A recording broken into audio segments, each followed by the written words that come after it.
Hello everyone, it's Nina. Thanks so much for joining me today. Today I have a card featuring a fun negative die cut background technique, and I'm going to be sharing this with you today featuring some Create a Smile products that are fairly new, and I hope you enjoy, so let's get started.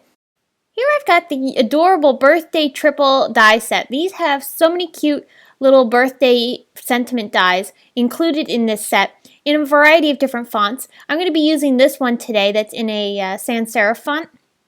I'm going to be die cutting this from some white cardstock. I'm going to be die cutting the entire panel with this die.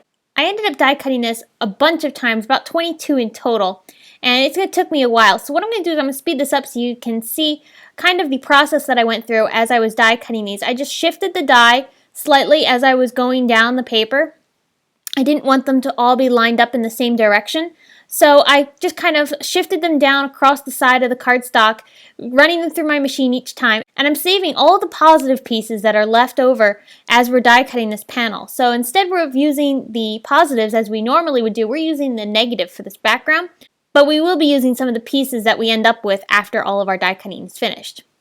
So like I said, I kept die cutting this until I had the entire thing covered. Here you can see it all finished, and here's some of the pieces that are left over. Mainly I want to keep the little circles that go inside the A's and the D's and the B's, because we're going to be filling those back in. Now, you don't have to do that, but this is what I ended up deciding to do for my card. You could save these little birthday words, the ones that are whole, which I ended up doing. I'll use those on a different card later on. But for now, we're going to work on our background. So I've got my panel here. I've turned it upside down. I'm going to be using some PPA matte liquid adhesive.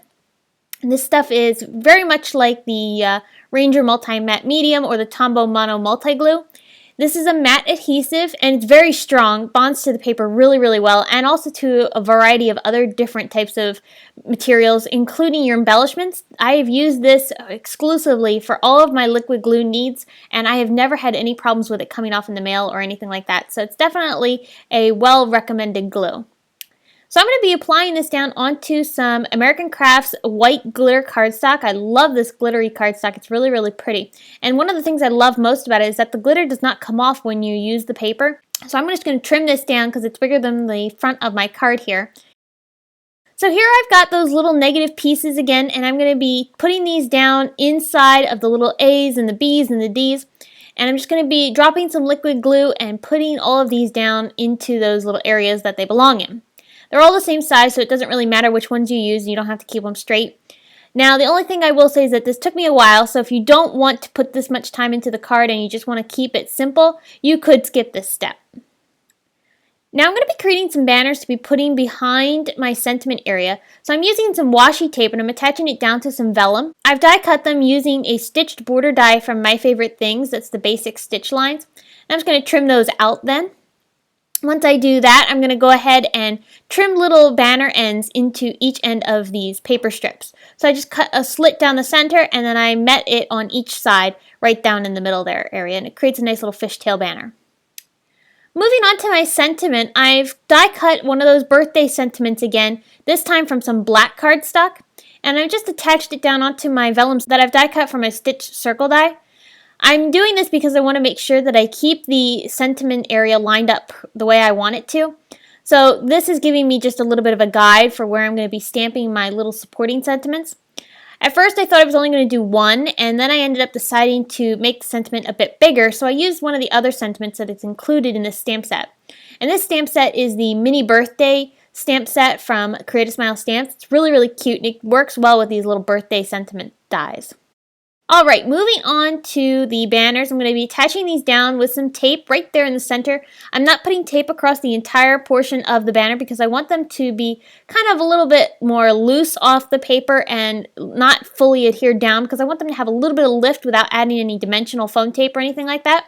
So I just lay these down and make sure that they're lined up right, and then I'll go ahead and press them down once I've got them lined up to the way I like. So here I am working on that sentiment again. This time I'm going to do the same thing. I'm going to stamp this in some Versamark ink, and I'm going to heat emboss it with the white embossing powder. Sorry about my head. I just needed to get these lined up, and it's hard to see over top of the paper without getting your head in the camera. Once I had that heat embossed, I'm going to take the little black birthday sentiment, and I'm going to be attaching this down onto my vellum circle here with some PPA matte adhesive once again. This stuff is really great. I actually layered up a bunch of the little black birthday dies together so that the birthday sentiment was a little bit more dimensional. And all I did was die cut it about 4 or 5 times and then adhered them all together with some adhesive. And then I'll just go ahead and put this clear block on top. That way it'll give the paper time to bond onto the vellum. To put my card together, I'm going to take some score tape and put it on the back side of this A2 size card. This score tape is also really handy because it's very strong and it works well for adhering paper down, such as glitter paper or other types of more tricky cardstocks and stuff like that. So I'll just remove the backing pieces and then I'll go ahead and line my panel up onto my card here. And then I'll just adhere that down once I've got that lined up. Finally, I'm going to take some Pretty Pink Posh sequins and also some clear droplets and mini star confetti pieces. These are really fun embellishments for your card. They really add to the festive birthday feel of this card. Really worked well together, and I love those really sparkly neon colored sequins. They really worked well with the color scheme that I had going here. So that's going to do it for me. I hope you've enjoyed. Be sure to stop over at the Create a Smile blog where you can get more information on this card, including the products used. If you enjoyed this video, be sure to give it a thumbs up and subscribe to my YouTube channel. And here's another video you might be interested in featuring Create a Smile products. Thanks again for stopping by. You can find me on social media at Facebook, Instagram, Pinterest, and YouTube. You can also find more about me over at my blog. Thanks for watching. We'll see you again soon.